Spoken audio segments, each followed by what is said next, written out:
Hello friends, मैं श्रीश राठौड़ आपका गुरु कृपा इंग्लिश स्पोकन ऑनलाइन क्लासेस में एक बार फिर से स्वागत करता हूं। आज के वीडियो में हम पास्ट कंटिन्यूस टेंस के बारे में पढ़ेंगे। इसकी पहचान होती है कि जहां पर वाक्यों के अंत में रहा था, रही थी, रहे थे आ जाए, वहां इस टेंस का यूज़ होता है। यह भूतकाल में किसी कार्य की निरंतरता को दर्शाता है। इसका मतलब है कि पास्ट में यदि कोई भी काम निरंतर चल रहा था तो वहाँ पर इस टेंस का यूज़ होगा। जैसे कि हमें किसी को बताना है कि कोई कुछ काम कर रहा था, जैसे हमें यह बताना है कि वह क्रिकेट खेल रहा था, वह पानी पी रही थी, हम घूमने जा रहे थे। इस प्रकार से वाक्य बनेंगे। ठीक है, इसका फॉर्मूला क्या है? Subject plus helping verb plus verb की first form plus ING plus object. इसमें I we you they, I he she it के साथ वॉस लगेगा, यू वी दे के साथ वर लगेगा। फ्रेंड्स, आपको एक बात ये ध्यान रखना है यहाँ पे कि हमेशा हम क्या करते हैं कि आई वी यू दे साथ में होता है और ही शी इट साथ में होता है, लेकिन यहाँ पे ही शी इट के साथ आई है और यू वी दे सेपरेट है। ठीक है, तो आप थोड़ा ही ध्यान रखना। अब इसका एग्जांपल मैंने बनाया है कि मैं गाड़ी चला रहा था। यहाँ पे सब्जेक्ट क्या है? मैं, क्योंकि गाड़ी मैं चला रहा हूँ इसलिए। तो सब्जेक्ट की जगह हमने आई लिख दिया, प्लस हेल्पिंग वर्ब आई के साथ क्या लगी हुई है? वॉस, तो इसलिए हेल्पिंग वर्ब वॉस लगा दी। अब क्रिया क्या हो रही है? चलाना। ठीक है, गाड़ी चलाना, तो चलाना क्रिया हो रही है, तो यहाँ पे ड्राइव लिख देंगे। ड्राइव के साथ हम आईएनजी लगा देंगे क्योंकि verb plus first form plus ING है यहाँ। उसके बाद ऑब्जेक्ट, अब किस चीज़ को हम चला रहे हैं? गाड़ी को चला रहे हैं, तो इसलिए हमारा ऑब्जेक्ट हो जाएगा गाड़ी। उसको इंग्लिश में हम व्हीकल बोलते हैं।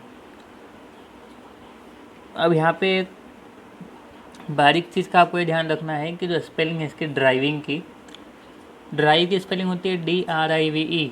हमने यहाँ पे DRIVING लिखी हुई है। तो मैंने आपको पहले भी बताया था कि जहाँ पे इस प्रकार के शब्द हो जिसमें लास्ट वर्ड ई हो और वहाँ पे हमको आईएनजी लगाना हो, तो वहाँ से ई हट जाएगा और डायरेक्ट हम आईएनजी लगा देंगे, जैसे मैंने यहाँ पे किया है। अब इसका नेगेटिव सेंटेंस क्या बन जाएगा? Subject plus helping verb plus not plus verb plus ING plus object. तो I was not driving vehicle, मतलब मैं गाड़ी नहीं चला रहा था। इंट्रोगेटिव हो जाता है वॉज आई ड्राइविंग व्हीकल। इसमें हमने हेल्पिंग वर्ब वॉज को सब्जेक्ट आई के पहले ला के लिख दिया है, तो क्या मैं गाड़ी चला रहा था, इसका मतलब ये हो जाएगा। अब दूसरा एग्जांपल मैंने ये बनाया है कि वह बच्चों को पढ़ा रहा था। वह बच्चों को पढ़ा रहा था, ये किसी पुरुष के लिए हम बोल रहे हैं तो उसके लिए ही लग जाएगा। ही के साथ यहाँ पे क्या लिखा हुआ है? वॉस लगेगा। तो subject he plus helping verb was plus अब क्रिया क्या हो रही है? पढ़ाना। काम वो पढ़ाने का कर रहा है, इसलिए उसको इंग्लिश में टीच बोलते हैं। वर्ब की फर्स्ट फॉर्म हमने लिख दी प्लस आईएनजी हमने लगा दिया, तो टीचिंग हो गया वो। अब किसको पढ़ा रहा है? बच्चों को पढ़ा रहा है, तो ऑब्जेक्ट क्या हो गया? बच्चे। तो बच्चों को यानी छात्रों को इंग्लिश में स्टूडेंट्स बोलते हैं। अब ये टू लगाया हमने, तो टू मैंने आपको जैसे पहले बताया था, किसी भी व्यक्ति को दर्शाना हो या किसी भी स्थान को दर्शाना हो तो वहाँ पे टू लगा देते हैं ऑब्जेक्ट के पहले। ठीक है, तो हमें पता चलता है कि वो मतलब एक सिस्टमेटिक तरीके से ये ग्रामेटिकली सही रहता है। अब सेकंड है जो हमारा नेगेटिव सेंटेंस है, यहाँ पे हमने क्या बनाया? He was not teaching to students, मतलब वह बच्चों को नहीं पढ़ा रहा था। सेम हमने जैसे ऊपर नेगेटिव बनाया वैसे ही नीचे भी बनाया है, वो हेल्पिंग वर्ब प्लस नोट लगा दिया बीच में। अब जो इंट्रोगेटिव सेंटेंस है हमारा, उसमें हमने क्या किया है? उसमें भी हमने हेल्पिंग वर्ब वॉस को उठा के सब्जेक्ट ही के पहले लिख दिया है, तो was he teaching to students, मतलब क्या वह बच्चों को पढ़ा रहा था। अब यहाँ पे आप देखिए, आपको कुछ अलग चीज़ दिखेगी। हम सभी घूम रहे थे। मैंने यहाँ पे ऊपर जो सब्जेक्ट लिखे हैं यहाँ पे मैंने इस प्रकार का कुछ नहीं लिखा है, सभी या सब इस प्रकार से कुछ नहीं लिखा है। तो हमें थोड़ा कॉमन सेंस वाली बातें थोड़ा दिमाग लगा के हमें यहाँ पे काम करना है। अब देखिए फ्रेंड्स, यहाँ पे बात किसके बारे में हो रही है?